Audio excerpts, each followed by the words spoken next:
I'm trying to think of something corny to say, like another year, another Apple event, but yeah, another year, another Apple event. Ladies and gentlemen, my name is Sam Sheffer, and welcome to or back to my channel. It is approximately 4:42 in the afternoon Eastern time. The Apple event ended around 3. I ate lunch, and now I'm filming my recap video because you all wanted to know those details, right? So I'll start off by saying this.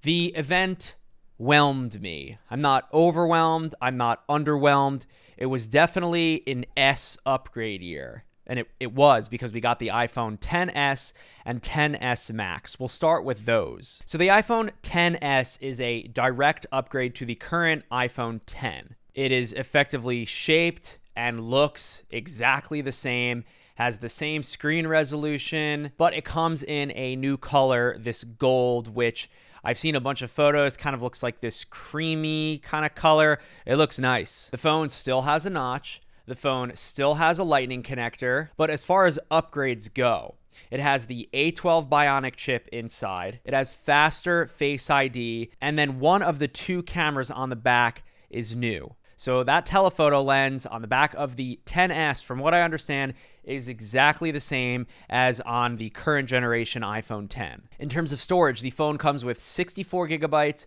or 256 gigs or 512 gigabytes of storage. But aside from the new processor and the new color, the gold, that's kind of really it. And then the XS Max, a 6.5-inch edge-to-edge iPhone, by far the biggest display Apple's ever put in a mobile device. Now, to give you some context, the iPad mini has a 7.9-inch display. This iPhone is like a phablet, 6.5 inches on a phone.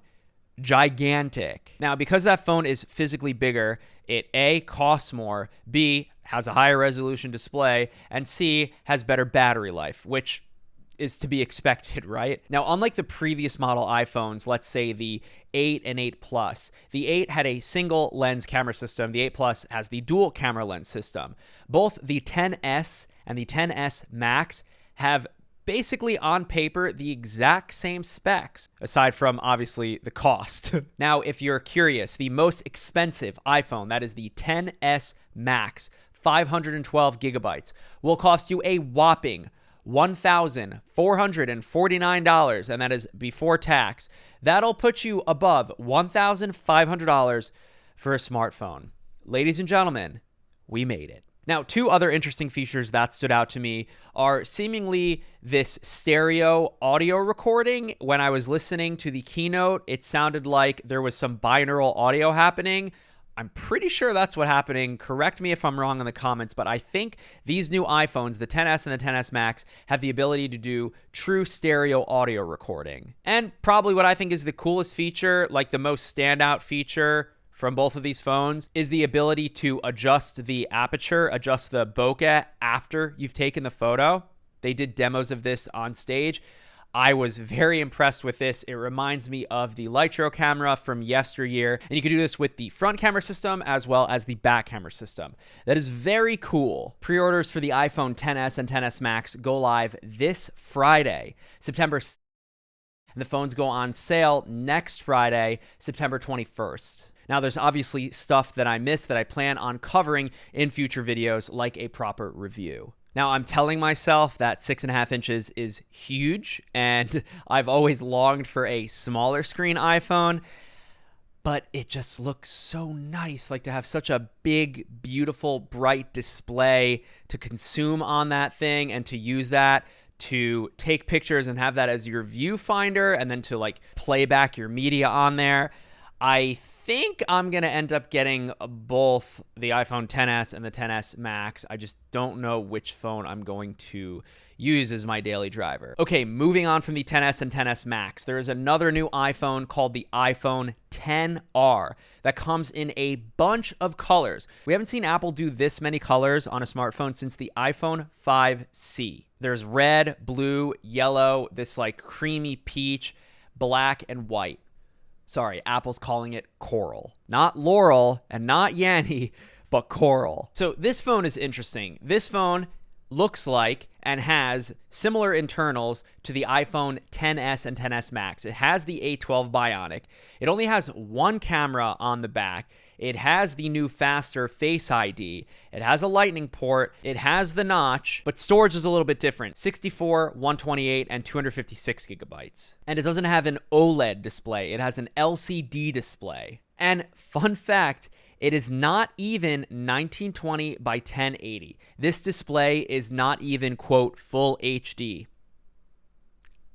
Even though Apple is calling it Liquid Retina, it is 1792 by 828. And full HD is 1920 by 1080. You do the math. But what's interesting is that even though it only has one camera on the back, you can still do all of the portrait mode things. They've done a bunch of camera enhancements with the new A12 Bionic processor that I cannot wait to dive into in testing when I get these phones. It's interesting because the iPhone XR screen comes in one size, 6.1 inches. The iPhone XS screen is 5.8 inches. So some people could think that smaller screen means kind of like a worse device, but in reality, what do you really value? What makes a smartphone premium? The iPhone XR is aluminum, again with an LCD display. The iPhone XS and XS Max have stainless steel edges and an OLED display and then glass on the back. I think the iPhone XR is pretty cool. I can't wait again to like get them and play with them and test them, yada yada, but I love to see Apple doing a multitude of colors for their smartphones. In terms of sales, I think the iPhone XR might be a surprise for shareholders because of all of the colors available. Customization, people. 6 colors is a lot from an iPhone perspective. They used to only come, I mean, if you look back to the first iPhone, just one. And then the iPhone 3G, I think they did black and white. But now 6 colors for what is more or less a flagship device. I mean, yeah, the XS and the XS Max are flagship, but 6 colors on the iPhone XR? Nice job, Apple. Oddly enough, the iPhone XR does not ship right away. You can't pre-order it this month. You can pre-order it starting on October 19th, and then it ships and will become available on October 26th. I don't know why, but I'm probably going to get one. That blue one looks so sick. Like a metallic blue iPhone? Yes. All right, and last but certainly not least, the new Apple Watch Series 4. There are so many different SKUs, different models to choose from. It is effectively a new design. It's thinner. The screens are bigger, now 40 millimeters and 44 millimeters, but the screens are very much edge to edge and they look much bigger than the previous models. And I've always said the Apple Watch is a little bit chunky, so I'm curious to see what that'll feel like on my wrist with such a big screen. It's like kind of just like smushed down a little bit, which I think is great. So what's new about the Apple Watch Series 4? It's got a set of speakers that are 50% louder. It's got a microphone on the other side of those speakers, so hopefully the person that you're speaking with on the phone can hear you better. The digital crown has been re-engineered with haptic feedback, so I imagine when you scroll, you'll get a nice zzz feeling. And then by far the craziest thing about the Series 4 Apple Watch, it has a built-in electrocardiogram. It has a built-in EKG right in the watch. The new Apple Watches have fall detection, so if you literally fall over, the watch will know and then can call the police or an ambulance, etc. That is crazy. There's a handful of other features that I'm not going to cover in this video, but I will say if you don't have an Apple Watch or if you have Series 1 or 2, Series 4 is definitely looking like something you should pick up. Again, if you really want an Apple Watch, this one is definitely the one to buy. And I'm going to have trouble not getting this. I have the Series 3, but this thing, because it's been redesigned and it has the EKG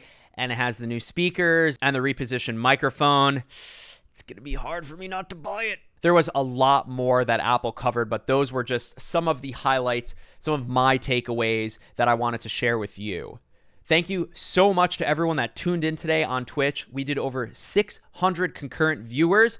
Leave me a comment if you were one of those 600. I genuinely appreciate everyone that tuned in. It was super fun, and I cannot wait until the next one. I have a feeling that Apple's going to do an October event where they're going to focus heavily on Macs, where we'll probably see that Mac Pro, the Mac Mini Pro, which is rumored, the new Retina, maybe possibly MacBook Airs, and then who knows where AirPower is, because it's been over a year since Apple announced it at WWDC 2017, and there was no mention of it at this event. Where is AirPower. Also, no new AirPods. That kind of sucks. Also, the iPhones are not going to ship with a dongle, so get wrecked. Okay, that's it for me, Sam Sheffer. Ladies and gentlemen, thank you for watching. Let me know if you plan on upgrading to the iPhone XS, XS Max, or XR, and which color you're getting. I will be hanging out in the comments below, and I will catch you in the next one.